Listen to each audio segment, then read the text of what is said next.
Yo, what's good, my people? Today we're gonna be reacting to the 5 levels of industry plants. Bro, we gotta focus for this one, bro. This is a big one. 5 levels of industry plants, bro. And let's Let's go. start with the ones who had it best.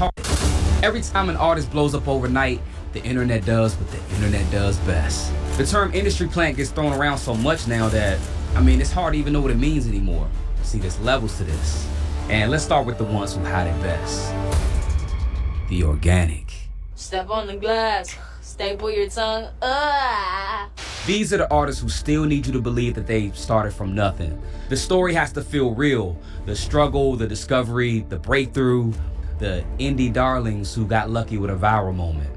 But if you look closer, their bedroom is in $1 million house that their parents own, or that viral moment was coordinated by PR agents and label executives. They keep the aesthetics of DIY, but behind the scenes, there was professional management going on the whole time, even before you knew their name. Artists like Billie Eilish. I've wanted to do this like my whole life, so I'm a little shaky. Now, she's talented, but the whole "we recorded Ocean Eyes in my brother's bedroom" thing, that's not the whole story. What they don't mention is Finneas was already working in the music industry. Their mom was an actress, their dad was in bands, they grew up in LA, already around the entertainment industry. Billie was even homeschooled specifically so she could pursue music. Damn, that's a different type of nepo baby. Fuck, bro. Yeah, that's a lot of lies. I heard the new guy, David with a four instead of an A. I think I know he's getting a lot of allocations, but apparently he started with actually nothing, like in a closet making music. So there's definitely people that can make it out normally, but like yeah, that's a bit deep, bro. Obviously, people are gonna lie about it because you want to seem relatable. You want to seem relatable. You want to be like people want to be relate to you. That's what music is. It's a sort of like building a persona. Because a lot of these rappers, for example, they're not as bad as you think they are, my friend. They're just not. Like for example, NBA YoungBoy's involvement with King Von's death. Bev, he's not even. There's not even correlated, Bev. There's no correlation. At no point did YoungBoy do anything that resulted in King Von's death, bro. But people just got like they hopped on that because it's good PR. It's good for the music. It gets more views, bro. I don't know enough about the situation, but examples like that, bro. I don't know enough about the situation. Don't come at me like YB fans. I love his music, but it's got good music. I'm just saying he probably wasn't involved, bro. Grew up homeschool. Yeah. Did that shape who you are and who you will be? Because Yeah. And by the time Ocean Eyes dropped, Finneas had already written and produced for other artists. He had a manager, he understood how the machine worked. Interscope didn't just stumble on him on SoundCloud. The setup was already there. See, there was this guy named Danny Rukerson who became her manager. And Danny was business partners with Brandon Goodman. And Brandon managed Fall Out Boy. So Billie already had deep industry connections from the start. See, the organic plant, they're the smartest plays because they keep the indie credibility while having major label resources. They play it cool. That's not the case with level 2. The obvious. These are the artists who don't exist one day and then the next day they're on every playlist. The push is so aggressive that even casual listeners notice that something's a little off. You see them on festival lineups before they have a fan base, getting late night TV slots before they have a catalog, collaborating with A-listers on their second single. The machine gives them all the signs of success before they've even earned it. They'll have 50 million streams, but you never heard anybody play their music in real life. They're trending on X, but nobody's actually talking about them. They're everywhere and nowhere at the same time. They're betting that if they push hard enough and fast enough, eventually fans will follow. Most of the time it doesn't work, or it only works temporarily. But when it does, Bro, Ice Spice was so big and came so fast. Bro, I used to play basketball with this one kid. Bro, he was like 7. He'd come hoop with us. Bev, I'm like, yo, one day he comes in with headphones. I'm like, yo, the vibe is there. What are you listening to, bro? What are you listening to? He didn't say nothing. That's where I got suspicious. Why ain't you telling me what you're listening to, Ax? You're 7 years old. It better be the alphabet, G. So I go up there and I'm like, yo, let me listen, bro. Let me listen. I pick up the headphones. All I hear is pasta and lobster. Beva, I'm telling you, 7 years old listening to Ice Spice. She was the move back then. And it feels like she fell off in a week, bro. That's insane. She was on move back then, man. Everyone was listening to Ice Spice. Everyone's favorite crush was Zendaya than Ice Spice. That's all I remember, bro. Then I lost track. Jenna Ortega.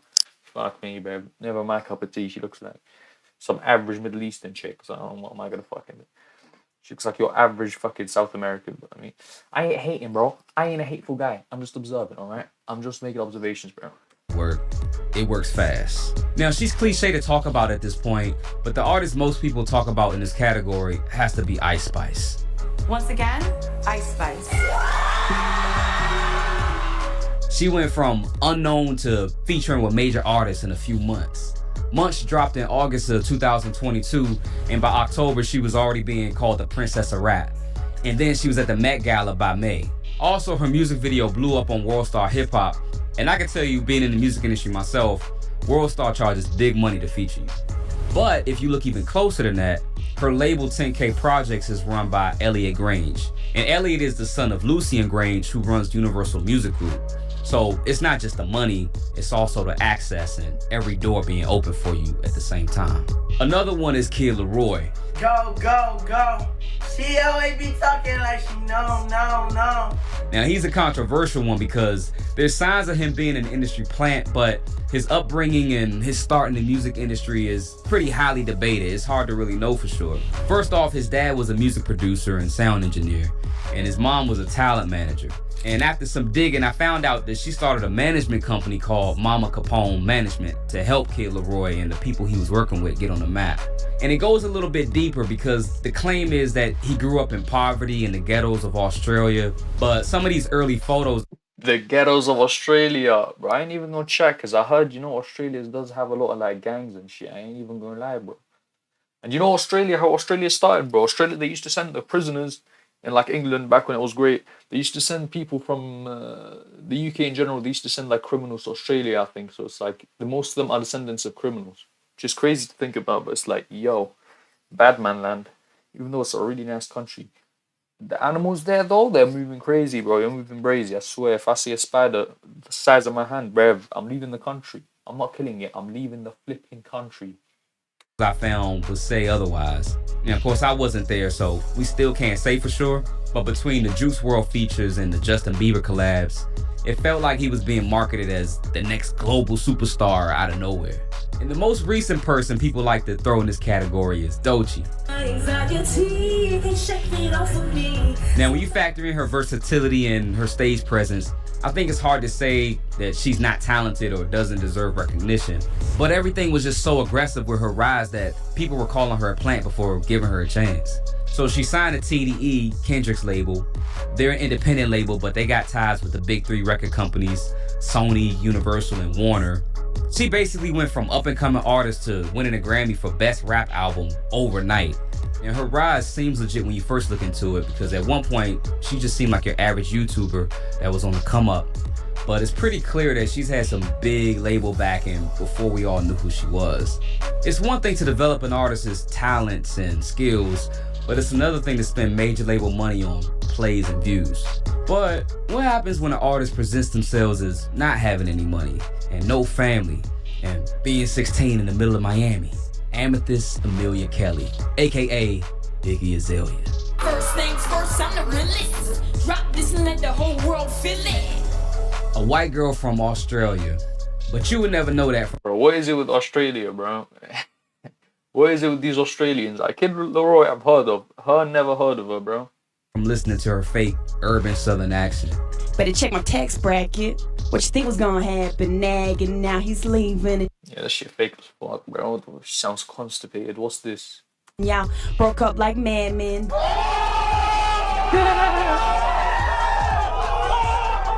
She became obsessed with Southern hip hop. And during that time, it was so different and unexpected, T.I. couldn't help but roll out the red carpet for her. I mean, he signed her, and they basically constructed an entire persona. They got her on big interviews, featured with major artists like Charlie XCX, and the machine took off from there. At first, everybody embraced her, even the black community. She was invited to the cookout, as we like to say. Some weird shit, bro. But as time went on and... She like the white Eminem? The white Eminem? Eminem ain't even invited to the cookout no more. He's black, bro. The white Eminem, I'm moving crazy, bro. Racial tension started to flare back up in America. She got caught up in the culture vulture conversations. And once the culture rejected her, Machine couldn't save her. Some of it started with the feud between Iggy Azalea and Azalea Banks after Iggy won Best Rap Album at the Grammys. You know what I mean? That Iggy Azalea shit is not better than any fucking black girl that's rapping today, you know? And when they give those awards out, because the Grammys are supposed to be like accolades for artistic excellence, you get what I mean? Iggy Azalea is not excellent. The theys purchase things that they see themselves in, right? And businesses capitalize on that. And that's fine. So put her in the pop category. Put her with Katy Perry and put her and Miley Cyrus in the same fucking box together. Don't put it. Bro, how salty you gotta be? Like, I understand you dedicate so much time into this that you feel cheated now, but it's like, bro, to hate on someone else's success, it's like a Kanye moment. But why is this one being celebrated? Bro, I know the Grammys is like flawed, but it's like, it's not your place to talk about it, because you were the person that is meant to be. Oh, I should have won it. No, let the fans decide. Let the fans go through the outrage. It's like you're hating at this point. I don't know the full scope of the situation. I don't know how bad her music actually is. The fact I haven't heard of her makes it a bit suspicious. So I can't understand where she's coming from, but still, bro, like you're coming off bare hateful, bro. You're coming off bare hateful. I ain't gonna lie, bro. I'm just saying how it is. In hip hop. Don't put her in hip hop. But she's rapping over a beat though. But just because she's not singing does not mean it's rap music. Ultimately, this all led up to Iggy Azalea quitting music and becoming an OF model and a crypto entrepreneur. I think she knew she couldn't keep it up, especially when hip-hop legends like Q-Tip started coming out and talking about it. But it goes to show when an industry plan is too obvious, especially when it's built around a gimmick, sometimes the downfall can be just as quick as the rise. The Puppet. Now, The Puppet is where it gets dark and where I might make some people mad. But these are the artists who became what the industry wanted them to be and not necessarily what they wanted to be. Sabrina Carpenter. Oh my god, y'all remember the Katy Perry Wrecking Ball video? But I think that was one of the first times I've seen like a woman's body, bro. I kind of tweaked out, G. I was like, okay, I don't want to get copyrighted, bro. But god damn, she was like moving brazy, bro. And it had no age restriction on it. YouTube was mad back then. On my life, it was mad back then. 0 age restriction. I was 7 watching it, bro. I was like, yo, she's got nothing on. Nothing on. Carpenter and Katy Perry deserve honorable mentions here, but if you want to see a full inside look on their stories, I'll link my videos in the show notes. Both of them had mediocre to average success in music until the industry overlords got a hold of them and changed everything about them. Katy Perry was a gospel artist and Sabrina was a wholesome Disney child star. Another artist a lot of people talk about in this category would be Tate McRae. Now, if there was ever a person literally bred to be a pop star, it's probably Tate. Tate has actually been famous since she was around 8 years old. Not for music, but she was internationally known as a dancer. Bro, that's the only song of Tate I know, bro. Actually, I asked a girl in my class and she was like, what's your favorite musician? She said, Tate McRae. I was like, Andrew who? I thought she was talking about the Tate brothers. I was like, yo, Wagwan fam. That wasn't that funny, was it? But anyway, so I searched up and I was like, yo, who's this? Then I read the title, bro. Kind of that song though, kind of a bop, bro. You heard me first. That shit slaps, bro. That shit slaps on my mama. That shit slaps. Her mom owned a dance company and had that shit feel like Will Smith, bro. I want a streak of shit jokes anyway. Tate in training since she was around 6. Now everything blew up for her after she posted a YouTube video of her singing an original song called One Day, which has blown up to over 40 million views. I've understood that you will never be mine, and that's fine. Now, usually you wouldn't label this kind of rise as industry plant. I mean, Justin Bieber got the same kind of start on YouTube. But her brand shift is where the water gets a little muddy. She had pretty good success as the bedroom singer-songwriter, but even pop fans got caught off guard by her sexy pop diva rebrand. But who we really gotta talk about is Lady Gaga. Stephanie Germanotta was playing piano in New York dive bars in 2005. She was doing jazz standards and just wearing normal clothes. And then she got signed to Def Jam at 19, but she got dropped after 3 months. L.A. Reid, he literally signed her and forgot about her. He just wasn't that interested. He thought she was too normal and too boring, not that marketable. So after that, Gaga changed everything. She was ready to be what the industry wanted her to be. She started studying what worked, what got attention. She analyzed Madonna's career. She dumbed down her skills, simplified everything, and focused on one goal: fame. By 2007, she was a completely different person. She was go-go dancing, setting her hairspray on fire, she wasn't Stephanie anymore. She met her producer Red One and got hooked up with Akon, and they just went straight up synth pop. But the interesting thing is, she never really hid that she was just playing a character. But usually there's a consequence that comes with not being yourself. I think people, real fans, probably knew deep down that there was something going on. You know, letting go of who I was before, and I don't mean becoming, you know, Lady Gaga and leaving that behind. That's not what I mean by that. What I mean is, you know, my life is different now. The whole Joanne era is where the cracks really started to show. She tried to strip down the sound and perform more as Stephanie than Lady. Bro, the thing with Lady Gaga is I never really listened to her music. Like, I can't name you a single Lady Gaga song. Probably if I heard of it, I'd be like, yeah, I know it. But I can't name you a single Lady Gaga song. Like, obviously, her marketing's going well, bro. Because I don't know, I just know her. I don't know any of her music. But that's interesting, man. Like, music is more about marketing than it is anything, bro. You're marketing a persona, you're selling a person, so they can sell you other shit.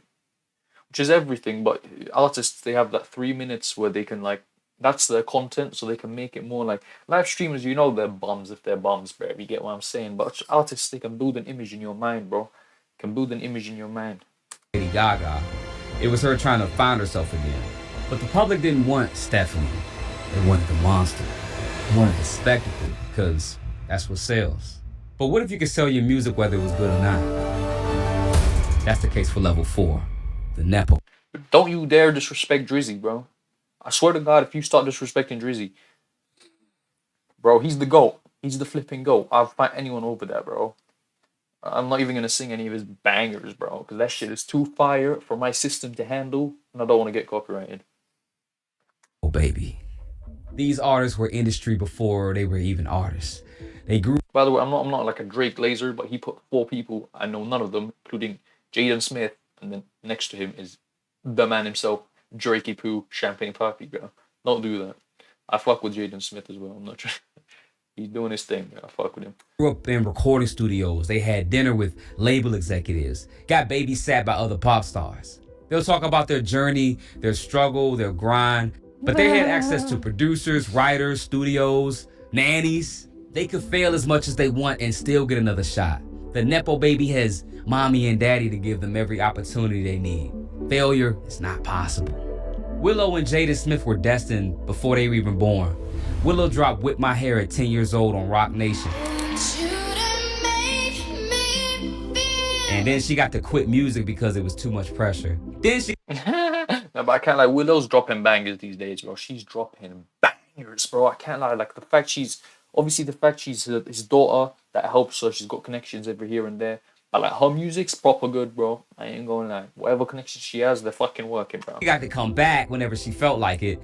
She could experiment with rock and indie, whatever sound she wanted because, failing had no consequence. Then you got Blue Ivy. Now, she did a good job voice acting on Mufasa, but should she really have a Grammy? Blue, congratulations. You won a Grammy tonight. I'm so proud of you. When your mom is Beyonce, it don't matter what should be. It just is. Now, the next Nepo baby might surprise some of you guys, but yes, Drake is a Nepo baby. The most talented one for sure, but if you don't believe... Watch your fucking mouth.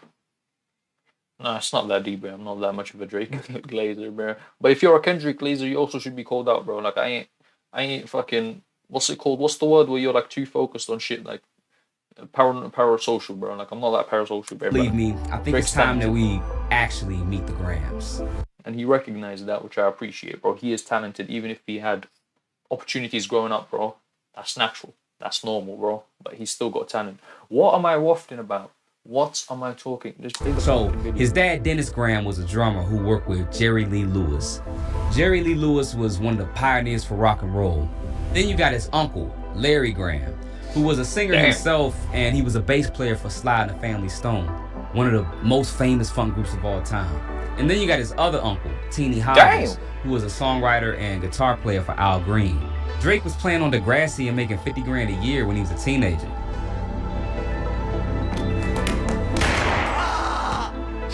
When that ended, he had money and connections that could fund his own mixtapes.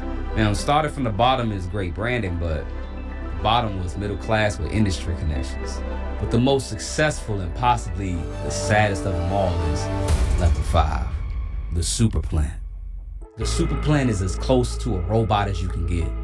They don't write their own music, they don't choose their image, they don't control their social media. They show up, perform the role they've been given, and then they just collect a percentage. Most of them started from childhood and have even been put through development programs. There's people that control what they eat, control what they say. They'll pretend to date somebody just because it's good for their image. Their whole life becomes content. And sadly, they're the ones that usually have the most trauma and depression and mental health issues. Britney Spears is probably the most tragic example of the Super Plant. When Britney was on the Mickey Mouse Club, it was basically an all-star training camp. You had Christina Aguilera, Justin Timberlake, Ryan Gosling. They were all... The only reason I know who Christina Aguilera fucking is because of Eminem, bro. I'm gonna keep it a buck, bro. That one diss track, bro.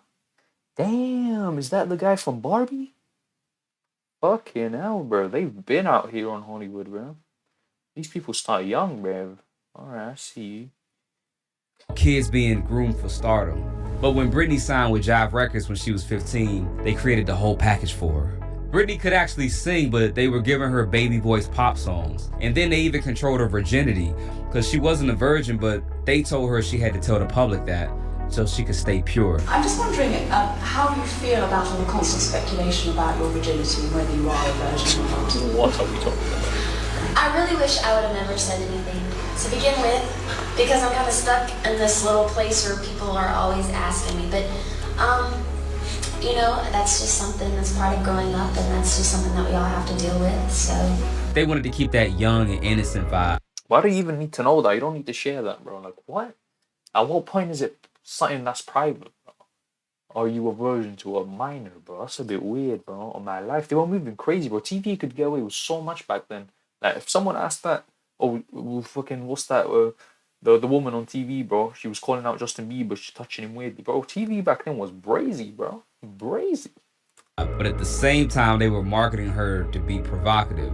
By the time she was in her prime, she had been in the industry so long that she was already starting to lose herself. She got married for 2 days. She beat up a car with an umbrella, shaved her head. The constant pressure of being one of the most famous people on the planet, I mean, it completely took over. The conservatorship made it even worse. She was unfit to control her own life, but fit enough to release albums and generate millions of dollars. Then K-pop takes us to a whole nother level. They treat music like it's an Olympic sport. They take 12-year-olds and they call them trainees. They keep them in dorms and they make them practice 16 hours a day. They give them... Yeah, kind of K-pop's some weird shit, bro. I know people get like really obsessed over K-pop, bro, with the like, light sticks and shit, bro. I know people I'm really close to that are hella into K-pop, bro. Yeah, I'll get out some parasocial youths, bro. It's a mental health condition is what K-pop is, bro. It's an actual mental health condition, bro. Them K-pop obsessed people are actually mentally ill. Y'all need to get checked out, bro. Y'all need to stop caring about what flipping Jimin did, bro. Y'all need to stop with that shit. I know it's all a persona, bro. We're gonna put you through this academy and you're gonna fucking do TikToks all day. You're just fucking stupid, bro. No, fuck that shit. Be normal, bro. Listen to Drakey Poo, Champagne Papi, or don't listen to anybody, bro. That's my protocol. I'm joking. Personality types. And then in the end, when the company can't make a profit off of them anymore, they disband the group. But the Asian music markets, what they tend to do is they learn from the American music market of the past, because this goes all the way back to NSYNC and the Backstreet Boys. Both of the groups were put together by Lou Pearlman. He was a music manager who both of the groups actually ended up suing in the end. But he held auditions and he picked the members of the group, gave them the music, told them what... Hold on, who the fuck is that? I saw someone I thought... Because this goes all the way back... Who's that, bro? I swear I've seen him before. To NSYNC and the back, who both of the groups actually ended up... Once you get in Hollywood, you stay in Hollywood type suing shit. in the end. But he held auditions and he picked the members of the group, gave them the music, told them what words to sing. He even did a whole... who both of the groups were put together by Lou Pearlman. He was a music manager who both of the groups actually ended up suing in the end. But he held auditions and he picked the members of the group, gave them the music, told them what words to sing. He even did a whole marketing campaign where he put the groups against each other. And the worst of it all, in the contracts, he put himself as one of the members of the group and was stealing money from them. But at the end of the day, the Super Plant pretty much has no control. Now, there's quite a few artists I didn't get a chance to talk about in the video. So let me know in the comments who you think is an industry.